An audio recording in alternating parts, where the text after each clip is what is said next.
I go into, I would like to give an outlook of why people are skeptical about chatbots and why people are skeptical about artificial intelligence as a whole. I always say this, technology is a tool. It's the humans who use that tool have to make it more humanizing. You cannot expect that from technology when it's black and white.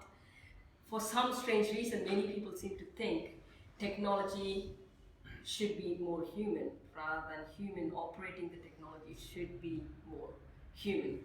That's one of the things which I hear all the time. I put the advertisement of the show and someone came to me and said, yeah, people are annoying me on the messenger. I was like, it's their problem. It's not the bot's problem. There are bad bots as well. I'm not saying it is up to us how we use. If you want to be treated well, use it well so that it helps your business. So that's what I'm going to talk about today. What are the 10 ways you could use chatbots in your business to increase the engagement, increase the sales, and also overall brand visibility if that's what you want from using chatbots.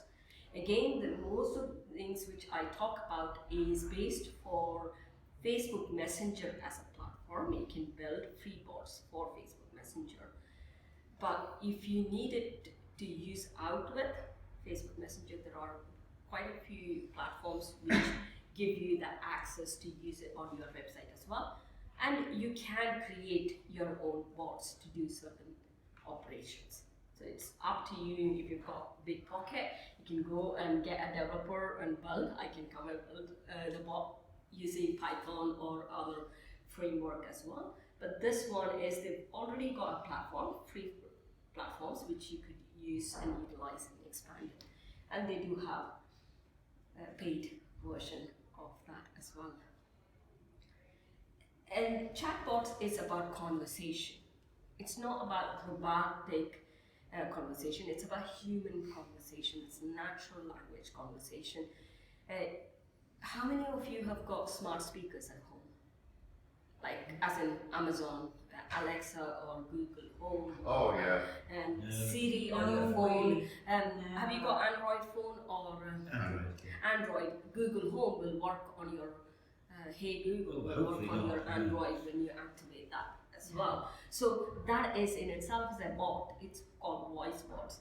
Chatbots sit on the Messenger platform and it performs the chat. It is for the exposure, as I said, it's for brand visibility and engagement and more sales as well. People concentrate on sales, they forget the engagement part of it, marketing. But chatbots are not sales tool, they are marketing tool. You get more exposure. And this is for the business owners who are time poor, who have got not big team, they want an assistant. Chatbot is an assistant. It's you give a personality to chatbots and it talks back to you the same way. And it's because email engagements are decreasing, chatbots have become very prevalent, but they use the same way as emails. So chatbot engagements are decreasing as well, even though people see that and they don't engage back. On Facebook Messenger from last month or a couple of months ago, January onwards, they've made sure that any engagement to the bot has to be from the client. Even if you've got a big list in your bot platform, you cannot initiate the engagement. They have to initiate the engagement through the Facebook page. Once you've got 24 hours to do any promotion for that hours, and after that you can't. They've got to initiate the contact back again. So they're making it a little bit rule-based, but it's not happening that way. And why am I talking about? I've got 24 years experience as an IT business consultant. I'm founder of Chatbots for Business. It's an online course, and it's also we develop bots for companies. And I've got another coaching system, which is awesome. And a little bit about me. I hate whenever I put all these things, talk about me, it's a little bit harder for me. I do more SEO and chatbots. That's the focus for me this year. These are the things which we are going to cover. What is chatbot and how small businesses could use in 10 ways that you can use the bots, and also which of the platforms you can. There is also a bot where you've got set a native Facebook Messenger bot, very basic one, very basic. You can have those things set up on it. As I said, these are all voice bots, but they can chat back, have a conversation as well. What is a chatbot? Chatbot is an artificial intelligence software. It's a small piece of software which sits on these platforms and then makes the conversation go on for. So it makes it a little bit, that's where people are not doing it right. It is artificial intelligence. So you've got to put some intelligence into it. Then it can start with the natural language processing. It can understand what Brian is saying, and it can understand how are you could be asked in many different ways. So it has to understand the natural language. So once it's been set, it uses the data. As people are using the bot quite often, it understands, okay, this is the question, and then they go create actions for it. That's how it's been done. These are the 3 statistics which I use. By 2020, 85% of customer interactions are going to be through chatbot. Initial interactions, as in like, what is your problem? It's like triaging process of, do I need this? And then it will be handed over back to assistant, which many companies don't do, especially DHL. This is the biggest, they all get on the bandwagon without knowing how to strategize the conversation. I'm not going to be talking to Barry in one way and to Yudi in another way. It's a conversation which we are having. There is some human element, humanizing. These chatbots are more important if you're thinking of implementing that in your business. It is. You would know more because you're a storyteller. You connect with the story, you connect with the heart element of it. So the chatbots are your assistant. It is part of you. How many times have we said, oh, if I can only clone myself, I will be in many places, right?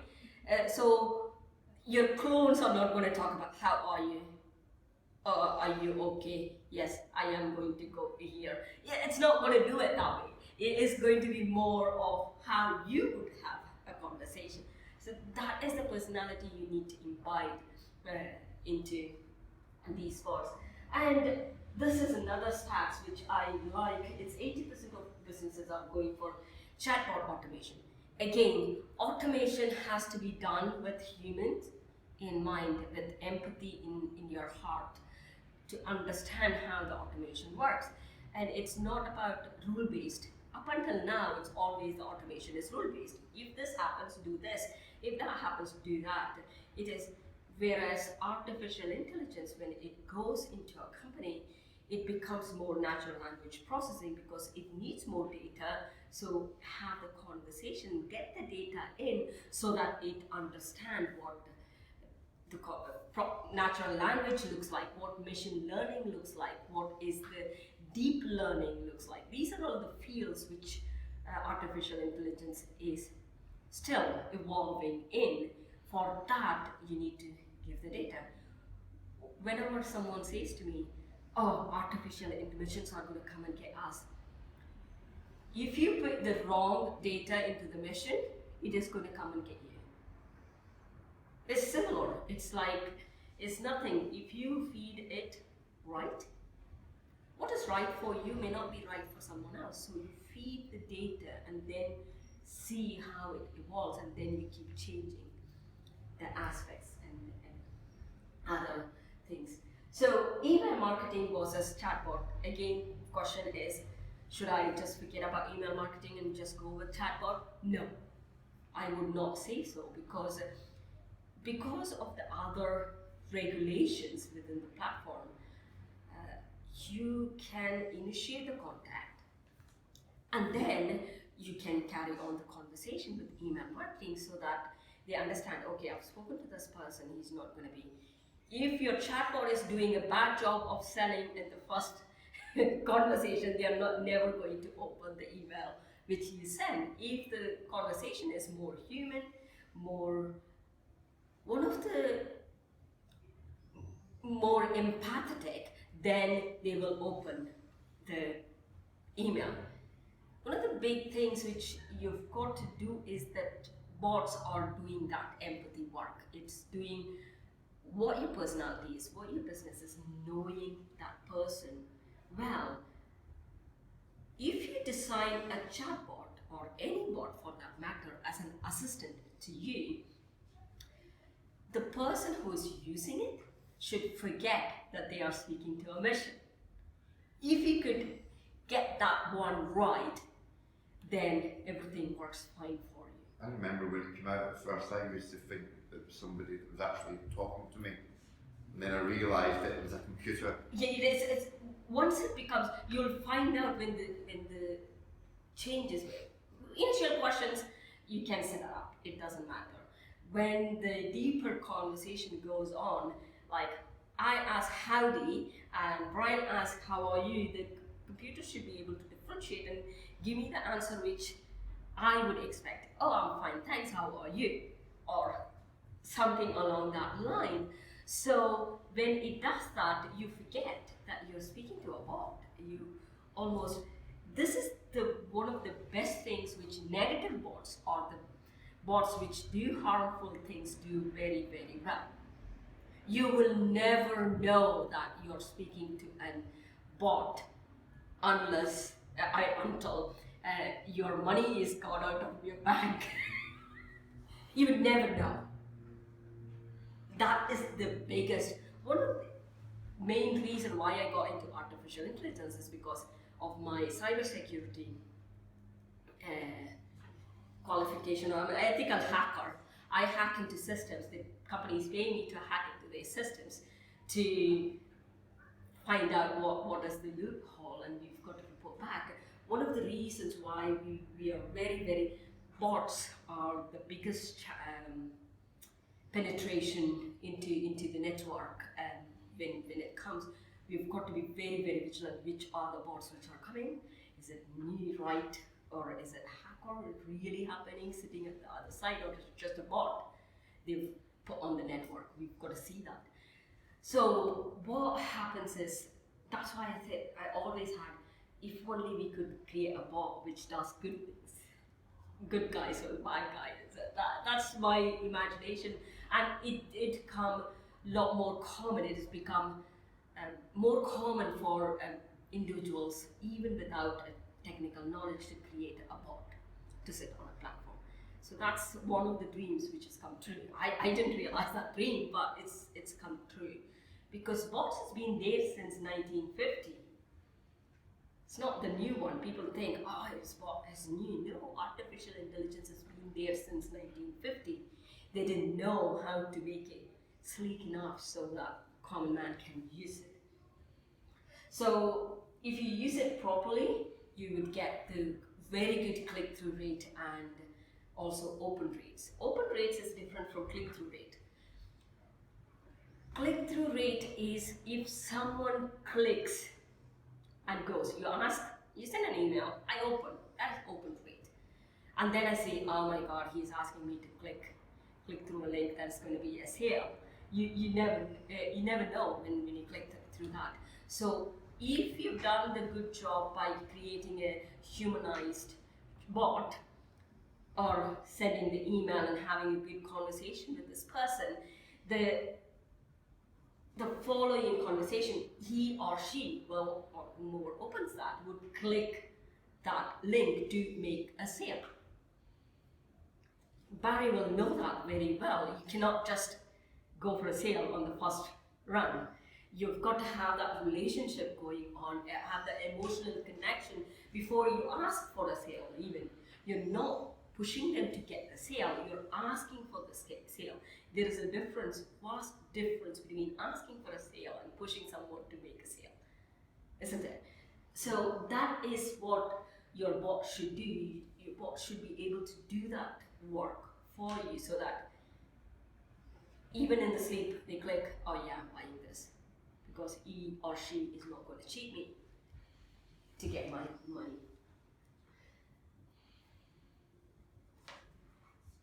This is the question that I get all the time. I don't want to disturb my customers. If you can't, yes, of course, 2 o'clock in the morning, that's not the right way to send your messages. You can time your messages when the messages are going, depending on the location you get those information from. I only want bot to send messages between 9 and 5 or 9 and 10, or you can have that time-based messaging delivery system. How does it, sorry for interrupting, how does that go if you've got clients that are in Australia, in America and here? It's local time. You can create a local time how the messages are delivered. So can I make it just go to American people at a set time? Yeah, you can. Right. You can. That is on the platform. You can't do it on a free platform, free package, but you can set up the location. As a fact, Facebook Messenger, you can ask for the location information. So when they give you the location information, you can deliver the messages based on their time. That needs to be thought through by the owners who are creating the bots. When you do those things, when you've got to think about those design aspects of it, of how am I going to project myself. You're not going to ask for a sale at 2 o'clock in the morning, are you? You're not going to call someone and say, okay, I'm so and so, I would like to talk to you about this. No. Even if it's not a sale. You won't educate someone at 2 o'clock in the morning if they are fast asleep. So that's one of the biggest thing many bots have done in the past. That's why people get negative connotation. Oh God, there's another one pinging.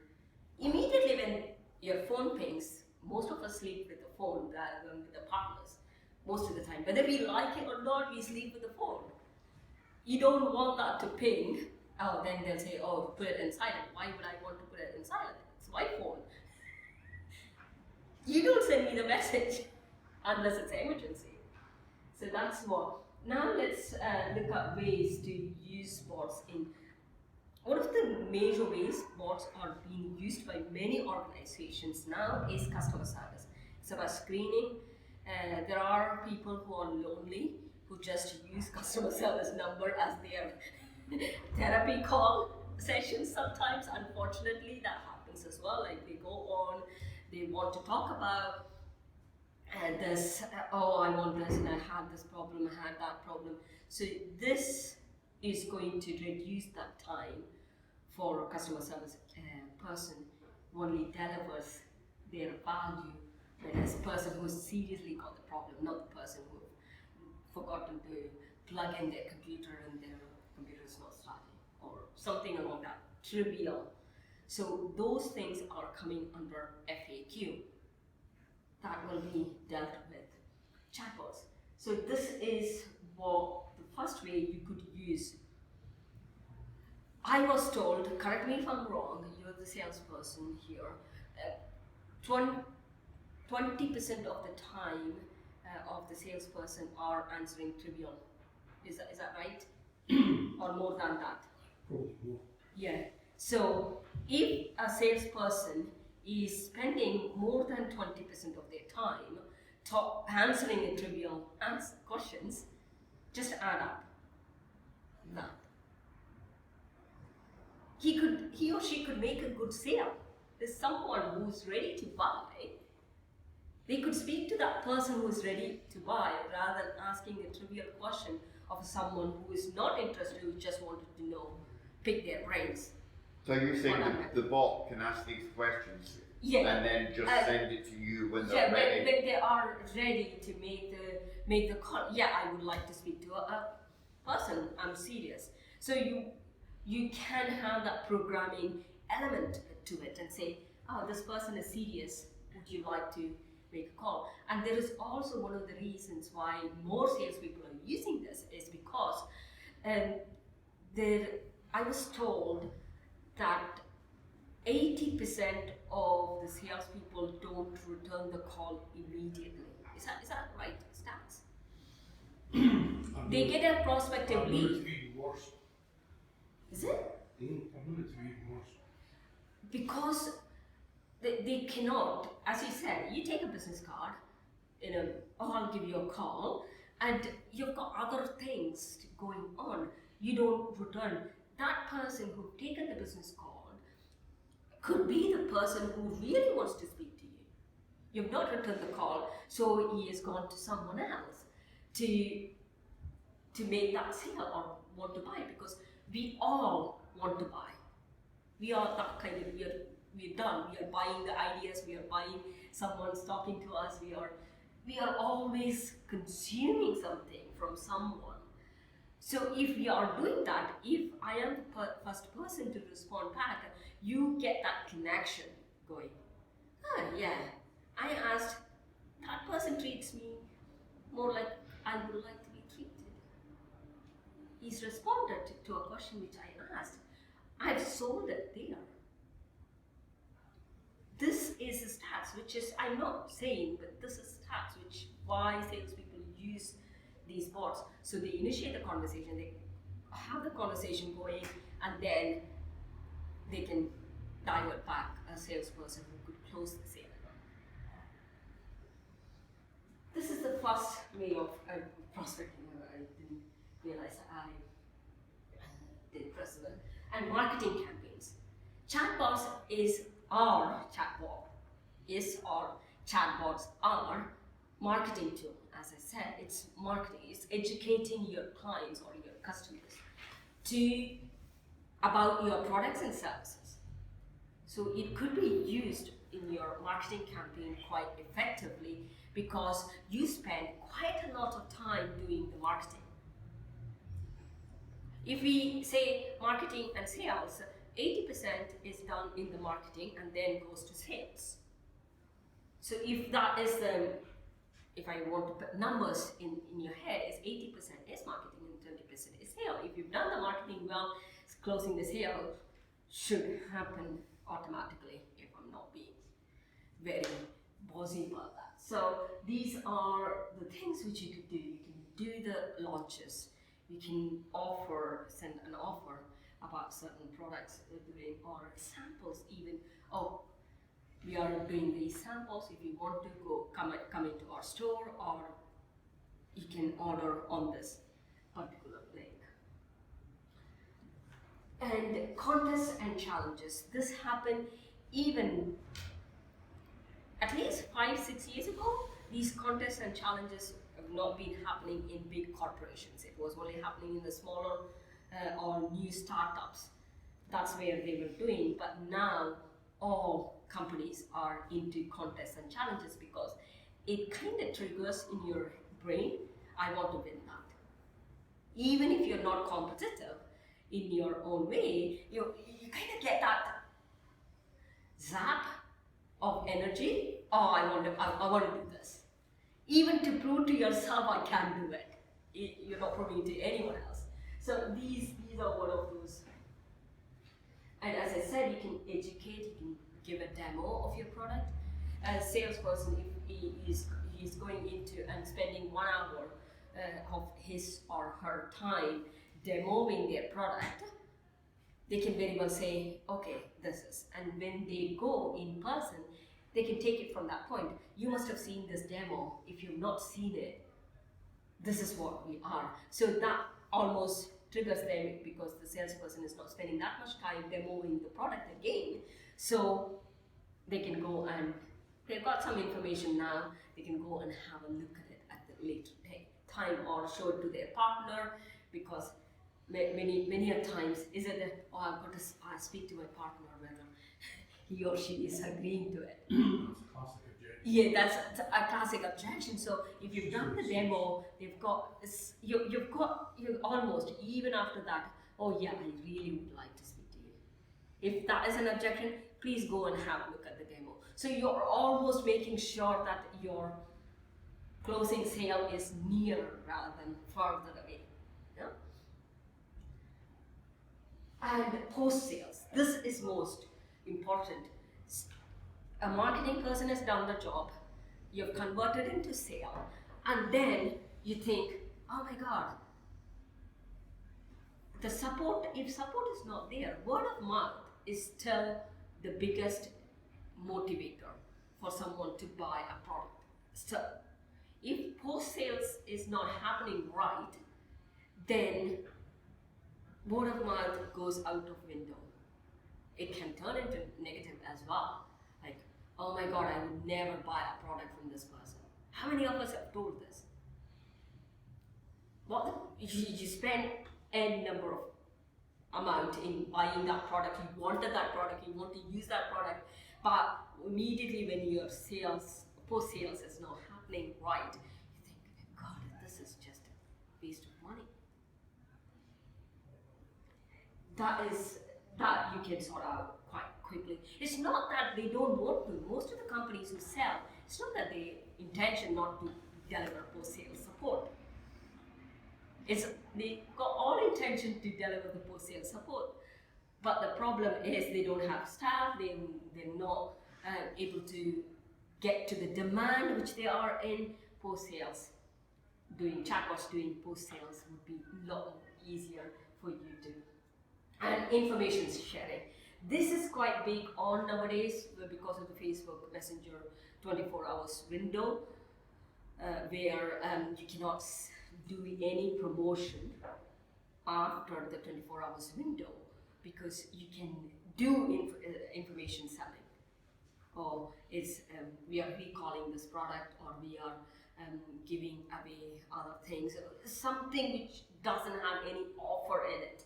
All of that information could be done through bots.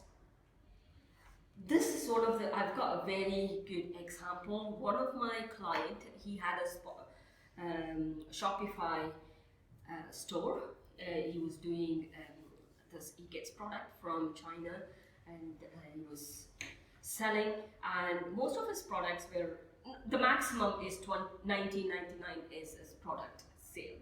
That's the highest value product he has. But every week he was losing $1,783.58. This is true, hands on. And there is a bot for Shopify store, and we installed that bot. It took us 4 weeks to do most of the customization for the store. And then he saved 3,000 lost sale week is $3,848.32. It's almost, I mean, for that implementation, we charged around about £10,000 for it. He got it in 4 or 5 weeks. He got that money back. So when you say lost sales, are you meaning unfinished? Yeah, unfinished sales. What they do is sometimes they put it in the basket and they will never go.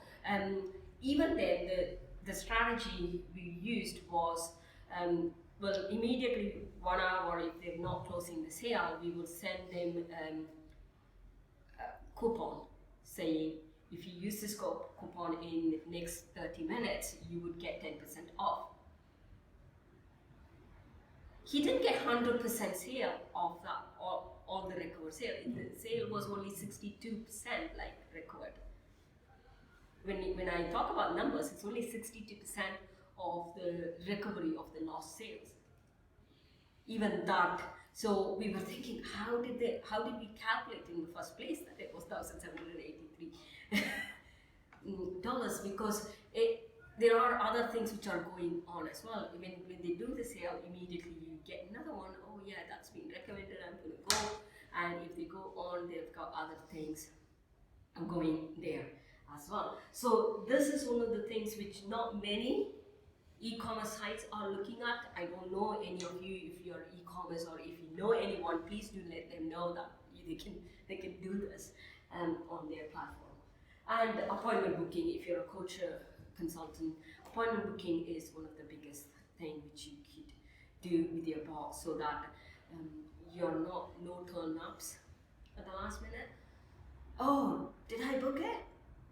I didn't know. So you can get that reminders and appointment booking going on. And the last one is the best. Not all of us ask for the feedback or the reviews.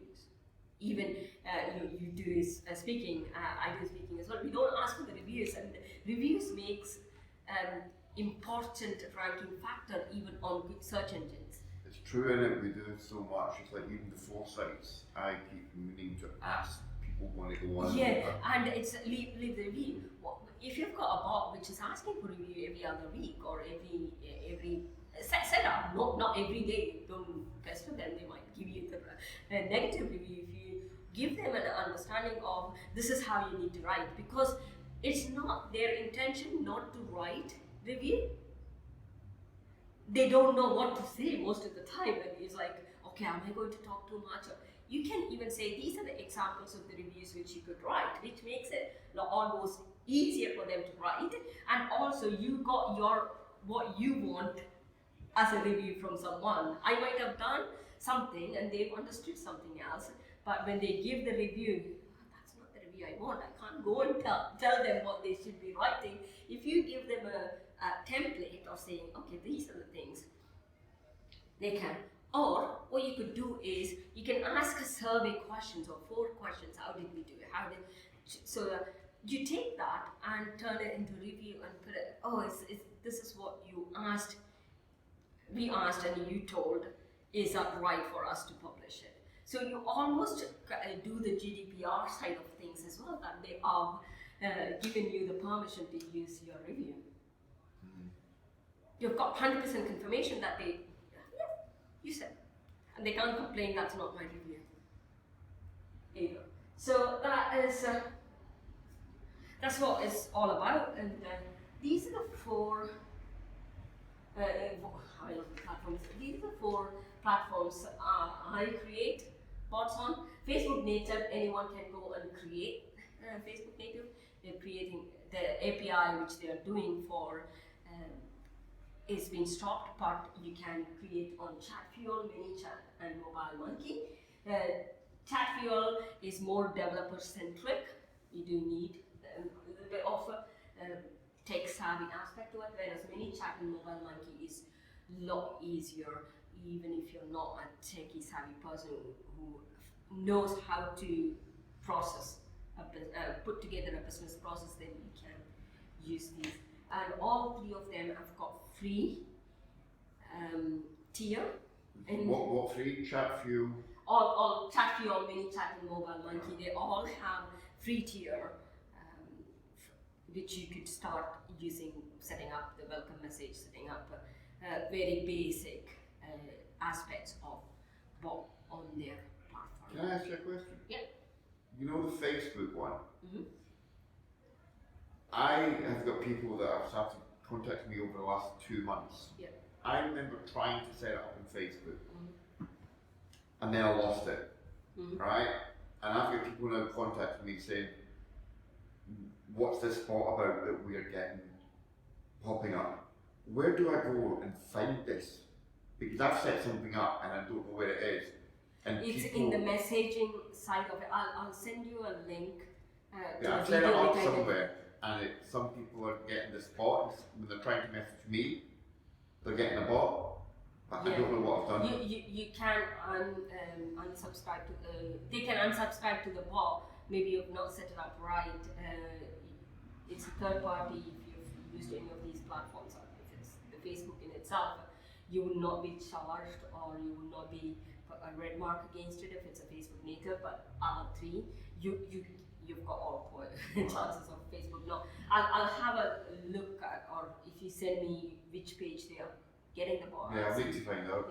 Let you know whether the bot has been set up on that page or not. I remember setting something up, and then I lost it. Yeah. And then now people are saying, we're messaging you, but this bot's talking Oh, to I us. got that.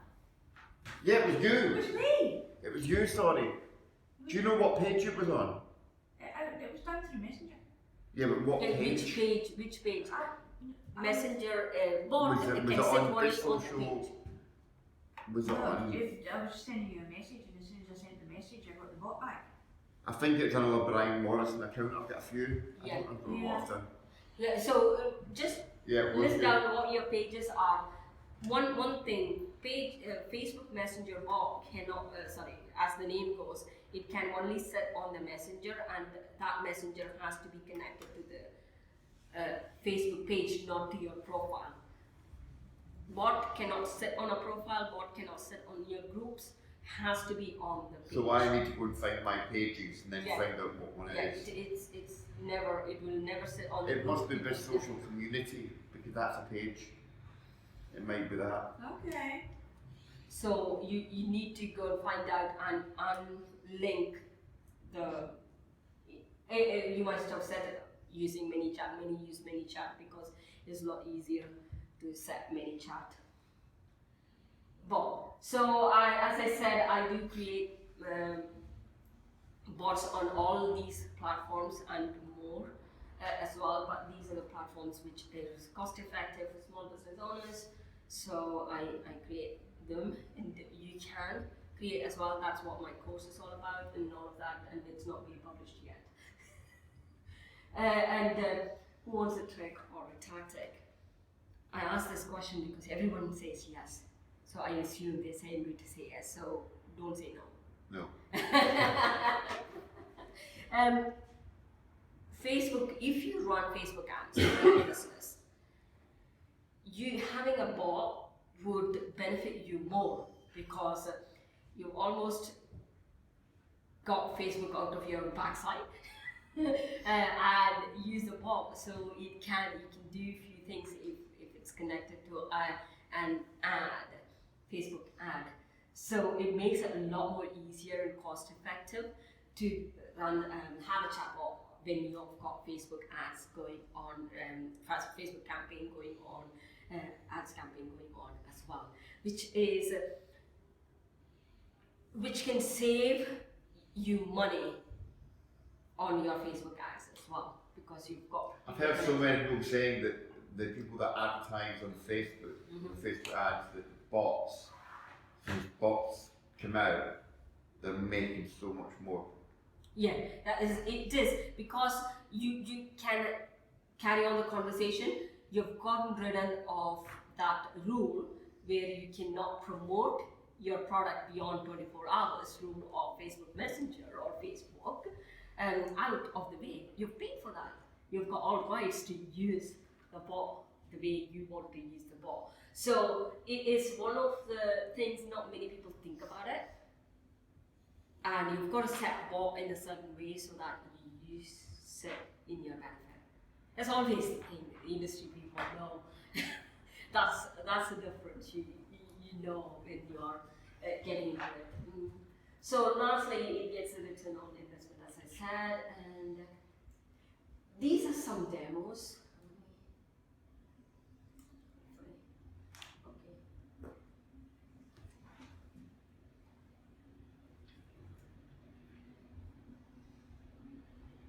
Is it doing something? Yeah, it's just demo. It's there on my YouTube channel. If you want to, you can go and have a look at it. And I do create my content on my YouTube as well. Has anybody ever used the bot? No.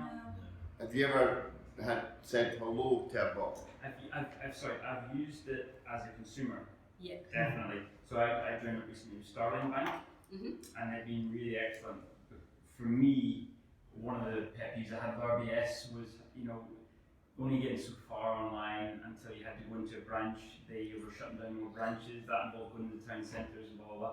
So I went to Starling, and I really enjoyed it.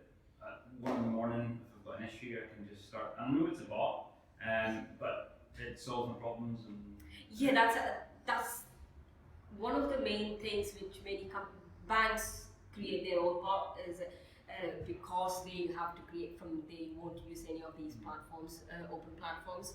They would have their own platform to create, so security is there as well. Many bots are by major banks. You don't have to be, you're not On the phone, yeah, that's one of the main reasons many millennials use this is because they don't have to be speaking to human. I have got difficulty speaking to human because they don't understand. Machines seem to understand me more than human. But that's my head in the head, and I can get things done instead of someone reading a script that annoys me. Why would I come to a human and if you're going to read the script to me? I'm coming to you for an intelligent answer. Don't read the script. If I've got to read the script, I can just put it on the FAQ, I'll read the script. I'm not that stupid. So that's one of the things. This conference bot in itself has saved about $10,000, £10,000 or whichever denominations you want to use for one of the social media conferences. I've been trying to sell this to Andrew. He's not taking me on. Please do a good name for me. It's if you've got a big conference where they're paying £200 or $300 or $200 for attending, what they did is they had the bot and all their marketing materials, the brochures which they give out is through the bot. It's how many times you've been to a conference where they carry the brochure and they leave it there. And then they go and get another one. And this goes in the bin because no one wants to touch the ones which someone else has used. You cannot even reuse it. It doesn't. So you save quite a lot of money printing the brochures and giving them the directions. You've got one person who's answering the call just to, oh, I bought the ticket. My ticket has not come through. You don't need a call center. You can get rid of call center completely because these are the trivial questions. If you want, one person could answer really difficult question which bot could not answer.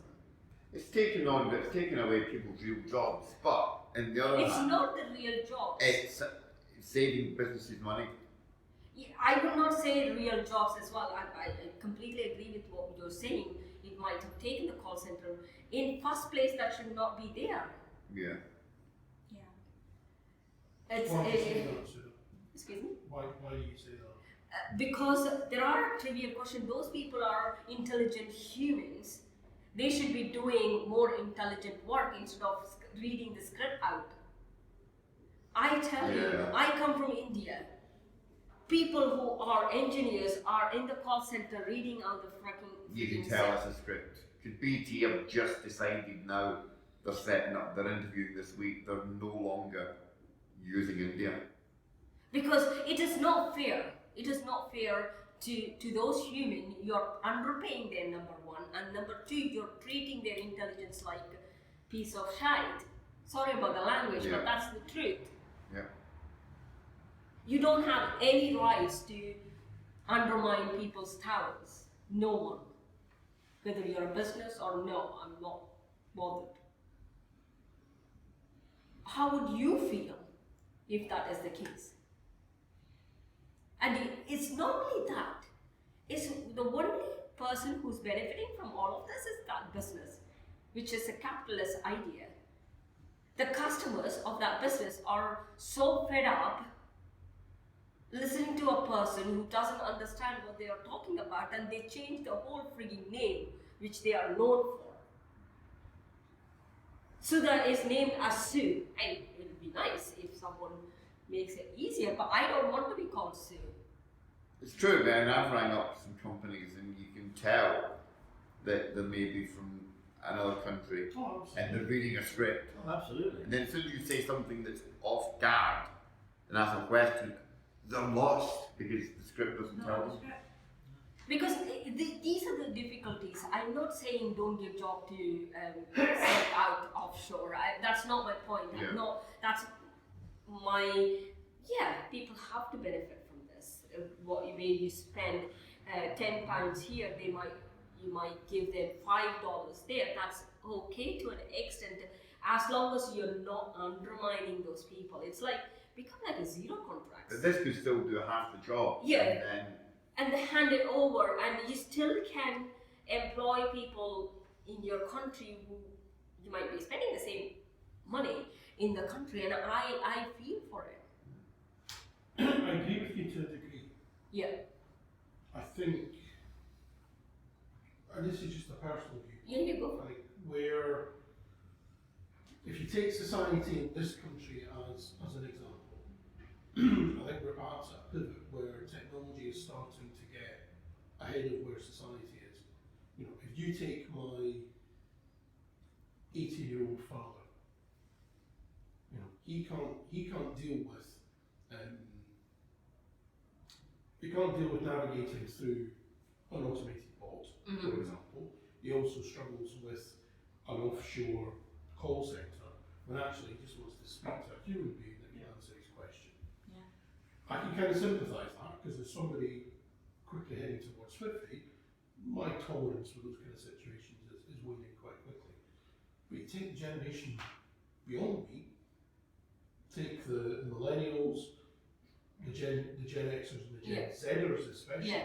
You know, you now take the Gen Zers, they don't want to speak to people. Yeah, it's true. They'll much rather sit on the device and work their way through. Yes. So I think we're at a pivot point. You know, to the grumpy old curmudgeons like me, technology's going too fast.